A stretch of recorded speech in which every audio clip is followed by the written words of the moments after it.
pour la création pratique du formulaire, on ne va pas aller trop dans tous les détails parce qu'on a différentes options possibles. Mais dans notre cas présent, nous allons simplement utiliser les questions qui sont proposées ici. J'ai oublié quelque chose. Je vous montre un peu une question de type 1000. Voilà, je vais ajouter ça. Une question de type 1000.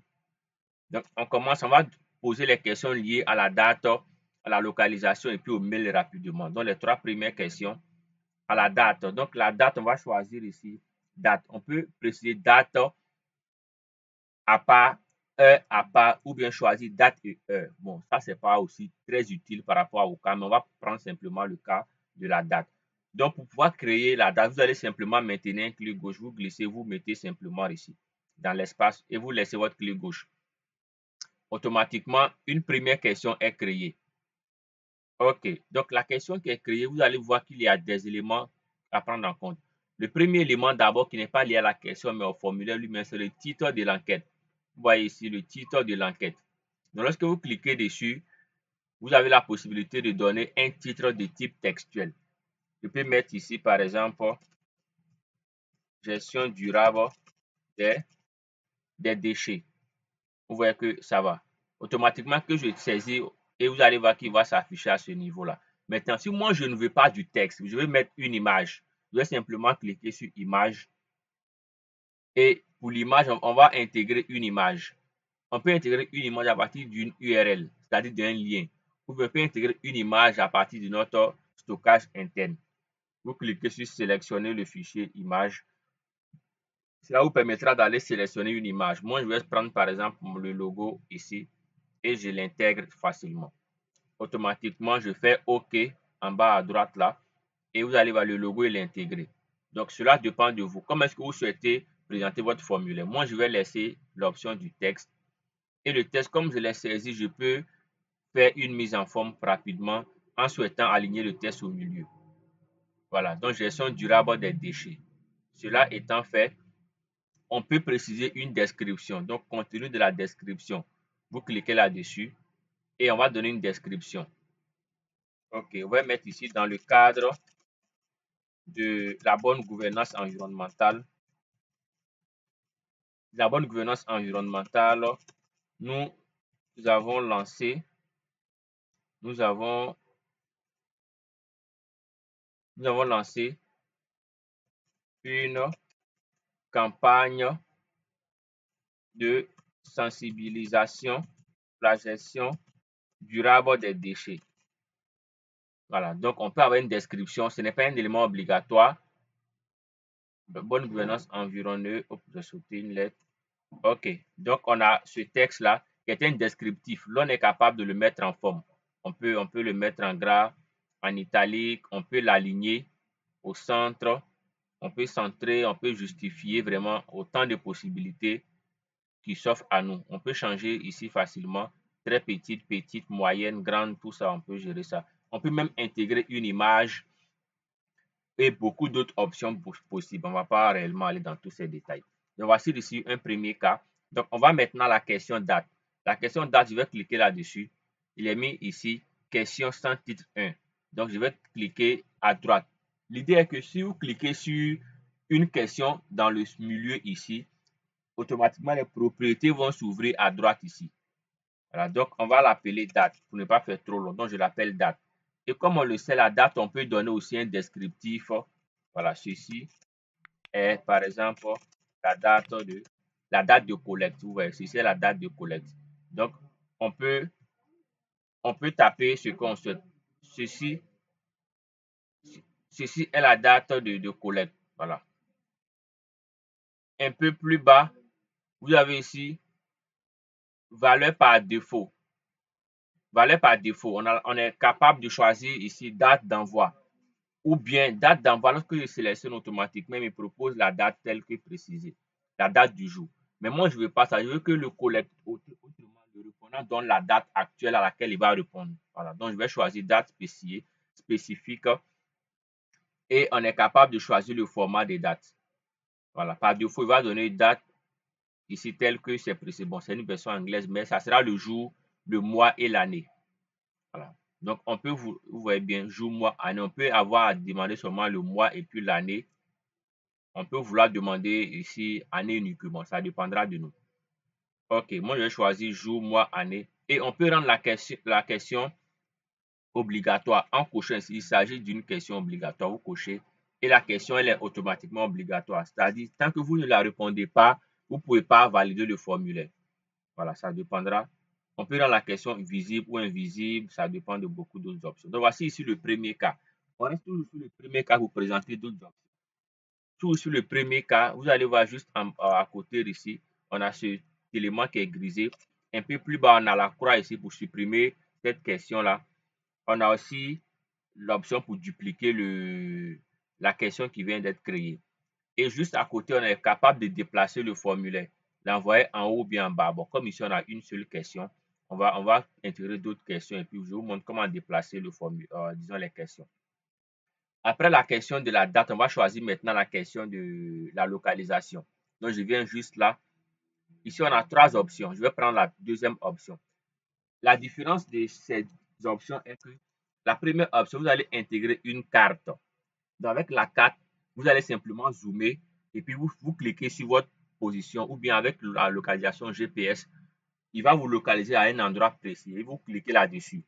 Automatiquement, lorsque vous cliquez dessus, il va collecter votre position exacte. Cela est une option. La deuxième option, c'est adresse. Adresse, vous allez taper le nom de votre position. Moi, je suis actuellement à un endroit A.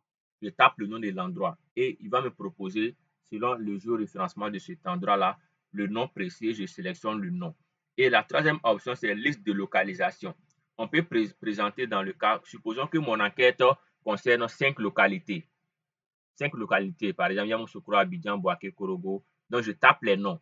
Je saisis les noms et le répondant va automatiquement sélectionner. Voilà, en fonction. Donc, à vous de voir le modèle qui vous convient. Moi, je vais choisir pour le cas, on va choisir par exemple carte pour faire simple. Donc, je vais glisser carte et je vais mettre ça juste en bas. Voilà. Donc, vous allez voir ici, étiquette, on va mettre localisation. Localisation. Lorsque je mets localisation, je peux intégrer différents modèles. C'est-à-dire, on veut localiser un élément ponctuel, un élément linéaire ou un élément surfacique, un polygone. Donc, à vous de voir. Et on a les outils cartographiques qui sont là. On peut zoomer, dézoomer, saisir les coordonnées, tout est possible. Donc, je laisse cocher toutes les options ici. Je ne veux pas de valeur Z. Voilà, donc je laisse ici l'option de cocher. Donc, la localisation, elle est intégrée. On continue, on va intégrer l'adresse mail. Ici, je remonte, on a ici courrier électronique. Donc, je vais simplement glisser, déposer juste en bas là. Et je vais changer le nom. On va l'appeler adresse mail. Ok, donc je vais vouloir que le mail soit obligatoire ou pas. C'est à moi de voir, je peux cocher ou pas. Ok, donc avec ça, j'ai la possibilité tout à l'heure, comme je l'ai dit, de déplacer les questions. Je veux que l'adresse mail vienne avant la localisation. Donc, je peux simplement maintenir un clic gauche, je vais glisser et je mets juste là. Donc, on a date. Hop, je l'ai jeté où? Hop, hop, je n'ai pas mis au bon endroit. Je vais faire descendre ça. Ok. Donc, vous voyez bien qu'on a. Hop, pourquoi j'arrive pas à le déplacer aisément? Qu'est-ce qu'il a? Ok.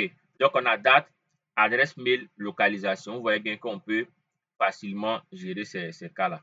La localisation, je vais la rendre obligatoire. Pourquoi? Parce que l'objectif final de ces manipulations, c'est de pouvoir cartographier des données. Et la cartographie n'aura de l'intérêt, de l'importance que si elle est liée à un espace. Sinon, les données n'ont aucun intérêt géographique. Donc, il faut que la localisation soit un élément obligatoire. Donc, je peux simplement ici cocher « Il s'agit d'une question obligatoire ». On voit automatiquement l'astérisque. Tout le monde est obligé de donner sa position. On n'a pas le choix, c'est obligatoire. Ok, ceci étant fait, on passe à trois autres questions rapidement. Le genre du chef de ménage, le nombre de filles et de garçons.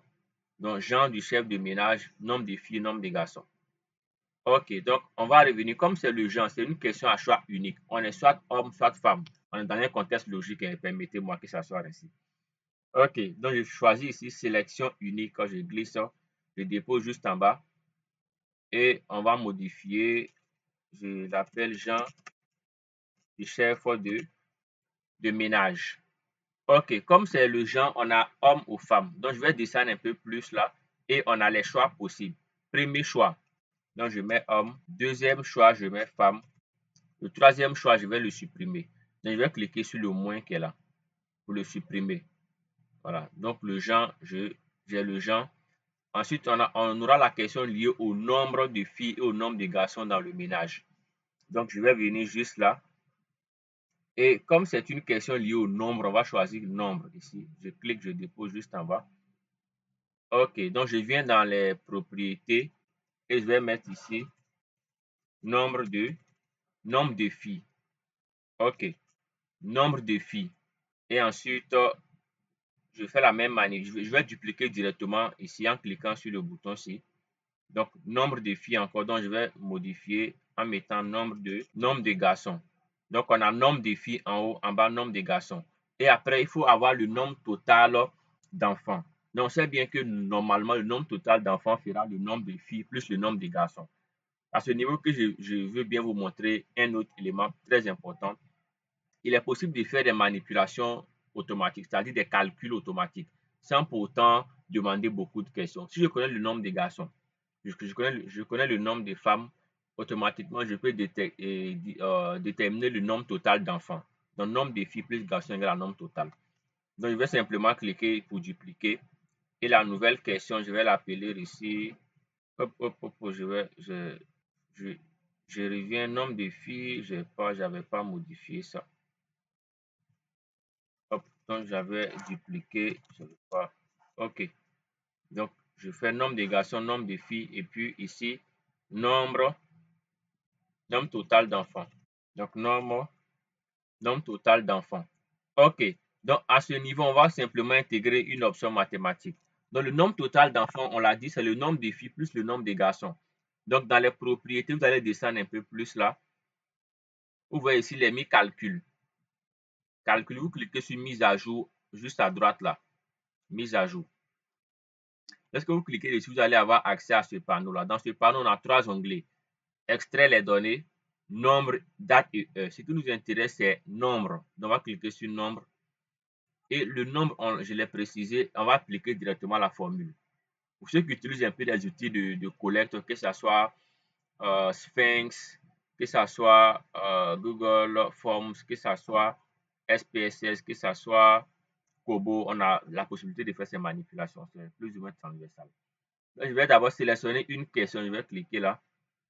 Et je vais choisir la question sur nombre de garçons. Vous voyez, automatiquement, les calculs sont possibles qu'avec les questions de type nombre. C'est pour cela qu'il me propose directement seulement les 2 questions. Donc, je vais faire ici nombre de garçons. Je clique sur le plus là. Et je vais maintenant cliquer sur nombre de filles. Et automatiquement, on peut voir nombre de garçons plus nombre de filles. Ici, c'est un exemple parmi tant d'autres. Si vous avez par exemple une question liée à la densité.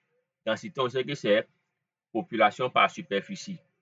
Si on avait une question liée par exemple au rendement production par superficie. Donc, on a tellement de possibilités en termes de formules. Donc, vous faites OK directement. Si cela est fait, on va descendre un peu plus. Là, on a une autre option que je n'ai pas présentée. C'était laquelle option?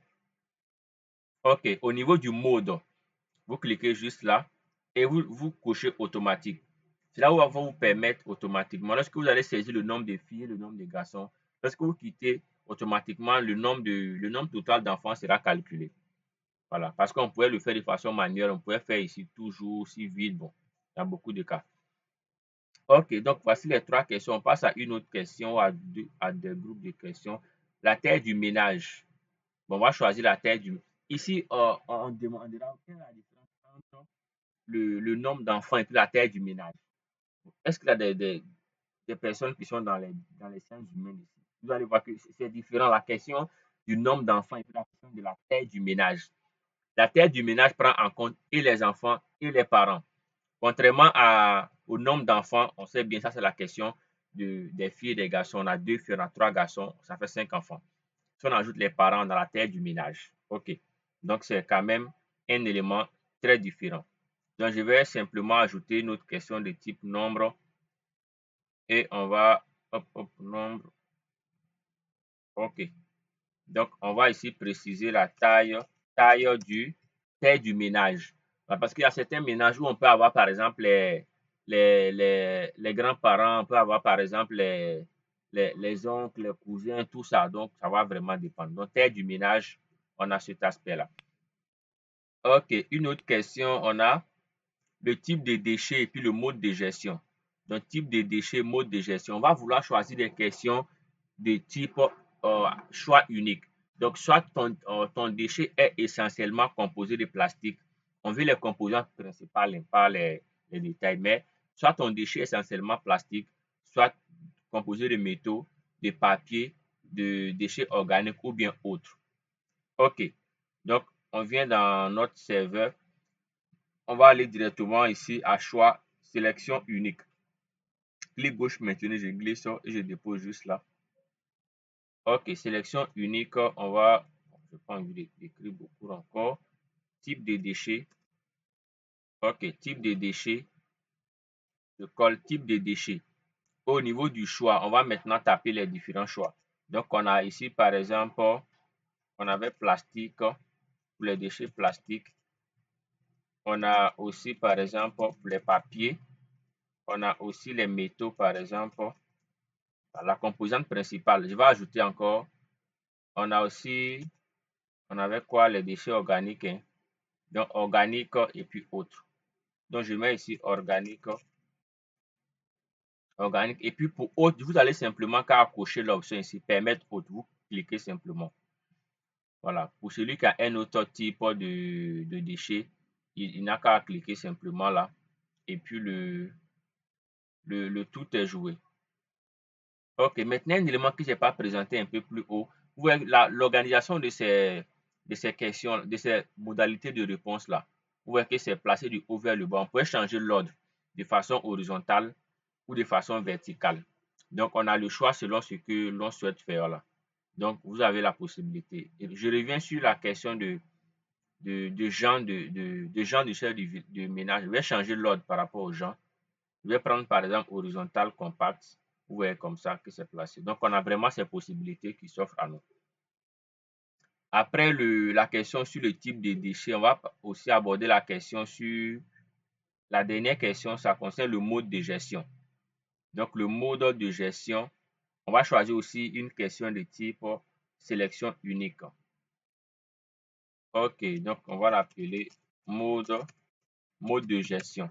Mode de gestion. Et le mode de gestion, on l'a précisé, on avait quel mode et quel mode, collecte municipale, brûlage, voilà. Donc, on avait les différents modes là. Moi, je copie tout ça, je vais coller. OK. Donc, on a différents modes. Donc, moi, je vais coller ce mode-là ici. Donc, on a recyclage. OK, je prends ce mode-là. Collecte municipale, recyclage, dépôt sauvage. On a aussi brûlage et puis on va ajouter autre. C'est pas autre, ça peut être quoi? Autre. À vous de voir. OK. Donc, voici ici les propositions que je viens d'intégrer. Maintenant, mon formulaire, il est quand même basique. On a tous les détails qu'il faut. Cela concerne la configuration directe des questions et les présentations. Maintenant, de façon globale, comment est-ce que mon formulaire doit être présenté? Donc, pour cette présentation globale-là, vous viendrez juste là. Vous voyez, éléments. Bon, il y a une première catégorie de présentation globale. C'est ici, affichage et structure. Donc, on peut avoir créé des remarques. Ça, c'est pour les cas de certaines annotations. On peut avoir créé des groupes. Donc, si certaines questions sont liées, parce que dans les formulaires, on peut créer des groupes. Par exemple, je prends un cas où mon enquête concerne, disons, les migrations, humaines de l'Afrique vers l'Occident. Donc, on va avoir un groupe de questions liées, par exemple, à la situation, au contexte socio-démographique. Donc, on veut l'âge, on veut le genre, on veut, par exemple, le niveau d'instruction de ceux qui migrent. On peut avoir aussi une autre catégorie de questions qui sera liée, par exemple, aux raisons pour lesquelles ces personnes migrent vers l'Occident. Donc, on peut catégoriser comme ça.